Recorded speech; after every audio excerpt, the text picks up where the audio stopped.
السلام علیک یا سیدی یا رسول اللہ وعلی آلک و اصحابک یا سیدی یا حبیب اللہ۔ اللہ رب العزت کی حمد و ثنا اور شفیع معظم نور مجسم سیاہ رحمتان سید الفجان جناب حضرت محمد مصطفیٰ صلی اللہ علیہ وآلہ وسلم کی بارگاہ ناز میں حضرت الاسلام کا نذرانہ عقیدت و محبت پیش کرنے کے بعد حاضرین سامعین، قرآن مجید قرآن مجید کی جو آیت ساتھ تلاوت کی ہے، اس کا موضوع رمضان المبارک کے روزے کے حوالے سے ہے اور رمضان کی آمد قریب ہے اور ہو سکتا ہے کہ جمعرات یا جمعہ کو پہلا روزہ ہوگا۔ اب رمضان المبارک کی عظمت بے شمار ہے۔ بعض آباد سوچ رہے ہوں گے کہ میں پوری سال سواب کی ہے، موضوع رمضان المبارک کا ہے، تو یہ ساری عظمتیں اس کے ساتھ ساتھ ہی چلتی ہیں۔ اللہ رب العالمین نے یہ ساتھ کہا کہ یا ایھا الذین آمنوا، اے ایمان والو، تم پر روزے فرض کیے گئے ہیں جیسا کہ تم سے پہلے لوگوں پر فرض کیے گئے تھے۔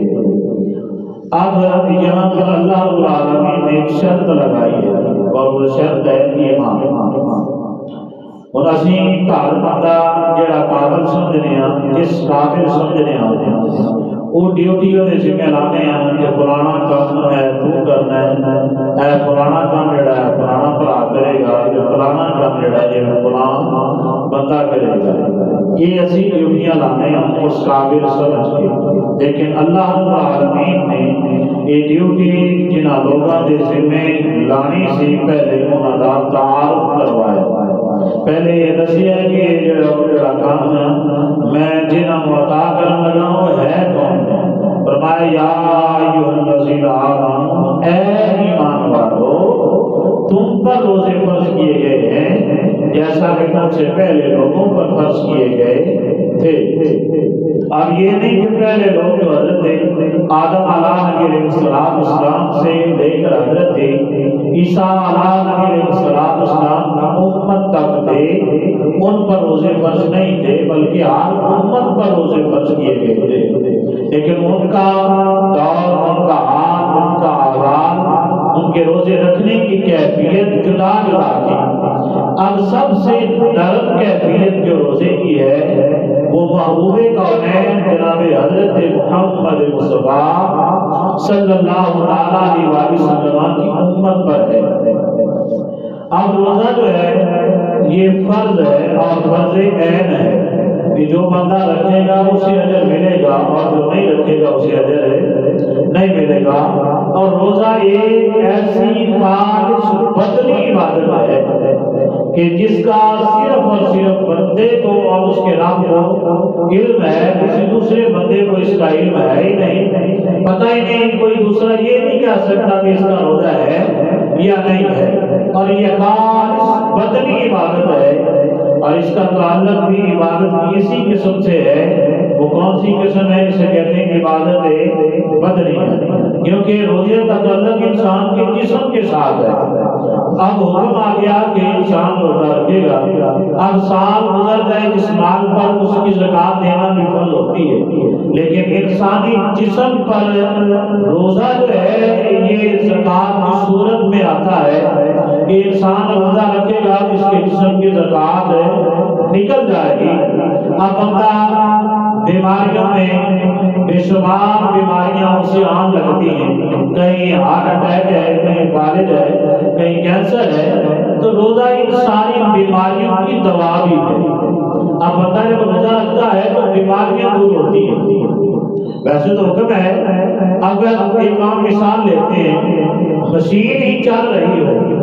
اب انسانی ذہن کی بنائی مشین ہے، 24 گھنٹے وہ بھی چلتی رہے تو اس کے اندر بھی فالٹ آ جاتا ہے، وہ بھی صحیح نہیں چل سکتی۔ تو اسی طرح فرمایا کہ انسان 12 مہینے کھاتا ہے، 11 مہینے ہر وقت وہ کھاتا رہے،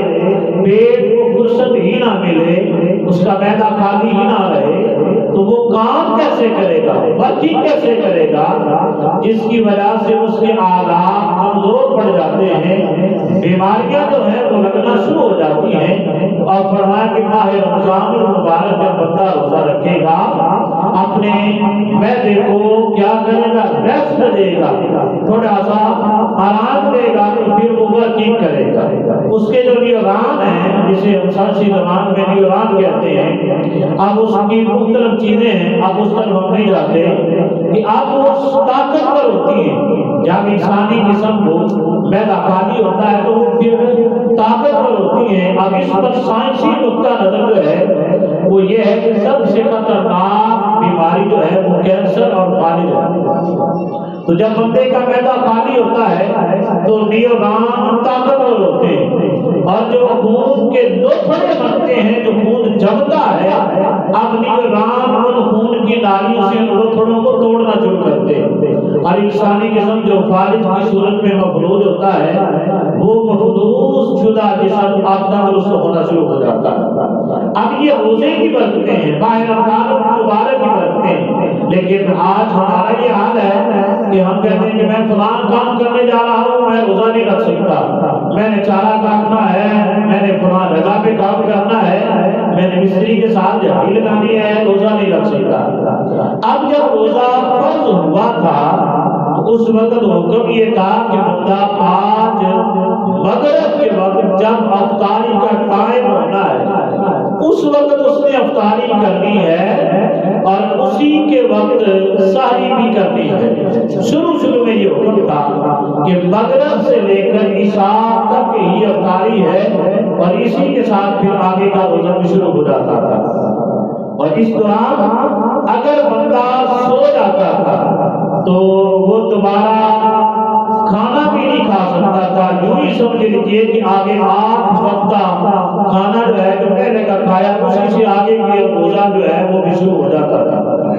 اب اس دوران کچھ واقعات ملے، اور وہ واقعات کیا تھے؟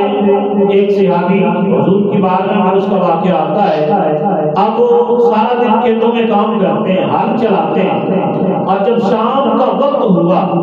اب گھر آئے، افطاری کا وقت ہوا تو اپنی زوجہ سے کہا کہ کھانا لاؤ۔ اب وہ کھانا گرم کرنے لگی، وہ صحابی لیٹ گئے، اب لیٹے تھے تو نیند آ گئی، اب جب نیند آئی تو اتنا سوئے کہ عشاء کا وقت گزر جاتا ہے، بیوی نے جگایا نہ۔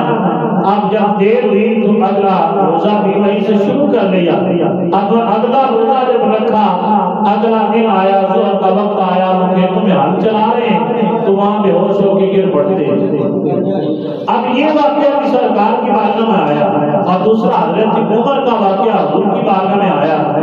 اب یہ واقعات جب حضور کی بارگاہ میں آنے لگے، اللہ رب العالمین نے جبریل امین سے یہ کہا کہ جبریل میرے محبوب کی بارگاہ میں جا، اور جا کے یہ عرض کر دے کہ اب حکم یہ ہے کہ افطاری سے لے کر طلوع فجر تک یہ کھانا کھا سکتے ہیں، سہولت عطا کر دی گئی۔ اب یہ اعزاز، یہ جو انعام ملا تو یہ بھی صحابہ کرام رضوان اللہ علیہم اجمعین کی برکت سے ہی ملا ہے، ورنہ تو شروع میں روزے میں بہت سختی تھی کہ اب مغرب سے عشاء تک ہی کھانا کھانا ہے، اس کے بعد کھانا کھانے کی اجازت ہے، ہرگز نہیں تھی۔ اب حکم یہ آ گیا کہ طلوع فجر تک کھا سکتے ہیں۔ اب طلوع فجر میں بھی کچھ چیزیں ہیں، بعض آواز جو بزرگ ہیں بوڑھے وہ کہتے ہیں جب تک جتنی دیر تک کیڑی چلتی نظر نہیں آتی اتنی دیر تک کھانا کھاتے رہنا چاہیے، تو کیڑی ہو سکتا 7 بجے بھی نظر نہ آئے۔ اس لیے امام الائمہ امام اعظم ابو حنیفہ کا ایک فتویٰ موجود ہے کہ اذان اگر 2 منٹ 3 منٹ پہلے پڑھ دی جائے تو حکم کی اذان دوبارہ پڑھی جائے، کیونکہ ابھی کا وقت نہیں ہویا۔ اس لیے یہ گل یاد رکھے کہ روزہ جڑا ہے وہ اذان فجر تو 5 تو 10 منٹ پہلے ختم ہو جاتا ہے، یہ کھانا جڑا ہے وہ پہلے ختم ہے کر لینا۔ اذان فجر جڑی ہے وہ سحری کے ٹائم چ نہیں ہوتی، تے سحری دا ٹائم جڑا ہے اذان فجر دے ٹائم نہیں ہوتا، پہلے ختم ہو جاتا ہے۔ انہیں روزے کی 3 قسم، ایک کے فرض، دوسری واجب، تیسری نفل یا مستحب۔ فرض روزہ رمضان مبارک دا رمضان دا جڑا روزہ ہے یہ فرض اس تو علاوہ آگے شعبان المعظم دیاں چے روزہ رکھنے ہیں یا شب رات دا رکھنے ہیں شب معراج دا رکھنے ہیں اس تو علاوہ باقی مہینے کسی دا بھی رکھنے ہیں یہ سارے نفلی روزے رکھاں گے یہ ثواب نہیں رکھاں گے تے گناہ کوئی نہیں لیکن روزہ رمضان دا جڑا ہے یہ رکھاں گے تے اجر ملے گا نہیں رکھاں گے تے گناہگار قیامت کے دیہڑے پوچھا جائے گا اس بارے کہ تجھے تواڈے تے روزے فرض کیتے گئے سن تو روزے کیوں نہیں رکھے تاجدار کائنات صلی اللہ تعالی علیہ وآلہ وسلم دا اپنا فرمان ہے حضور نے فرمایا کہ جڑے بندے نے رمضان مبارک اپنی زندگی چ پایا انہیں دے روزے رکھ کے ادب و احترام کر کے اپنے آپ تے جنت واجب نہ کر لی بندہ تباہ و برباد ہو جائے دوسرا حضرت سیدنا ابو ہریرہ رضی اللہ تعالی عنہ آپ کو حدیث پاک مروی ہے جان عالم صلی اللہ تعالی علیہ وآلہ وسلم کا فرمان ہے حضور نے فرمایا من صام رمضان ایمانا و احتسابا غفر لہ ما تقدم من ذنبہ حضور نے فرمایا کہ کیڑے بندے نے ایمان کی حالت سے روزہ رکھیا کہ اپنا تزکیہ نفس کرنے واسطے احتساب دے نال ایمان دی حالت سے روزہ رکھیا تے فرمایا کہ اللہ رب العالمین اس بندے دا روزہ رکھنا رات قیام کرنا